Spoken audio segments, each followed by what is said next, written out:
Good evening, YouTube. Last night, the Leafs hosted the Anaheim Ducks, who have been struggling mightily. Somehow, they still have a playoff spot. It's unbelievable. And they've had these two massive losing streaks this season, like the last 18 games or something like that. They've won 2 games, and they had another bad streak like that earlier in the season. They somehow, at least as of the other day, were still clinging to a playoff spot, which in the West especially is weird because the West is usually so closely packed together. But anyways, it was they came to Toronto, so it was a team ripe for the picking. And the Leafs kind of got back on the board before the All-Star break with a really good game against Washington.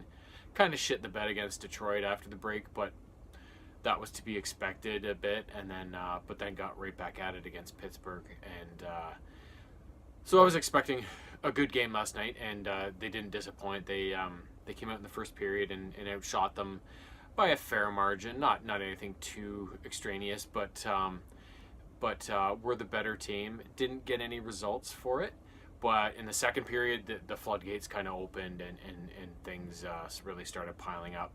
Tavares opened the scoring early in the period, and then Janssen made it a 2-0 lead about just past the midway point. And then near the end of the second period was one of the most brilliant displays by a single Leaf defenseman I've seen in a long time. So Jake Muzzin, when they got him during the All-Star break, his first game in Detroit was kind of ho-hum. He had just arrived and was just getting used, had barely met the team and before he started, and his game was just kind of neither here nor there. And then the Pittsburgh game, you kind of noticed him a lot more. He was hitting people, he was more involved. And then last night, it was just like this one sequence at the end of the second period. Corey Perry was just back for his second game after a long injury, and he was coming down the right wing, and Jake just laid into him and got him up over onto the dasher, and he hit the glass at the end of it, and then went onto his back on the ice. It was just a massive hit, and then afterwards, of course, this is the thing I hate about the NHL now. They take the hitting out of it and the fighting out of it for the most part, but it's still part of the rules. It's still allowable. But anytime now somebody hits somebody in a clean manner, it still gets a response. Like, what are you doing? It's like, it's a clean hit. Like, don't put yourself in that position, and if you do, don't cry about it afterwards. So, Nick Ritchie, some plug, I don't know, AHL soon to be bound, I'm sure. Eventually on the next shift, came after Muzzin and gave him a cross-check after the whistle and tried to get him to fight or whatever, and the refs put Ritchie in the box for being a prick, basically. And there was about 7 seconds left in the second period, I guess. And so the Leafs had, after this penalty was called and they had a face-off in the offensive zone, it was one cleanly back to Gardner, who threw it over to Muzzin. It was on a tee, and he just ripped a massive shot and scored. And Ritchie came out of the box because Muzzin put it in. It was just like, that's hockey justice for you, right? It was just fantastic. And as a sidebar, that's kind of Ducks hockey too. It's like they pride themselves on being these big rough and tumble teams that are tough, but don't dare hit them, right? Like, even if it's a clean hit, because we'll be angry that you did that and we'll respond cheaply. Like, there's no pride in that. There's pride in being tough and taking a hit and giving a hit and being cool with it. And then there's guys like that. There's teams like that are just, they just can't take it. And maybe that's why they're losing so much, is because they're a bunch of babies. So, but anyways, that's neither here nor there. Third period, the Ducks managed to get on the board. Raquel scored, but then after that, again, the Leafs, they had 3 more. It was, who scored? It was Brown got the first one, which was nice because he's been having a really hard time scoring this year. A quality player, and he does all the right things, but he's just been kind of like Kadri, just snake bitten, can't seem to find the back of the net. And then after that, Nylander scored, got his second, so hopefully, and it was actually like a really nice shot too, so hopefully it was more Nylander-ish, so hopefully that's him kind of coming back around.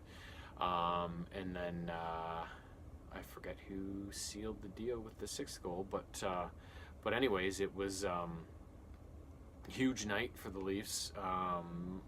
Fully expected them to put that kind of effort and get those kind of results against a Ducks team who have been so terrible. But you never know anymore, right?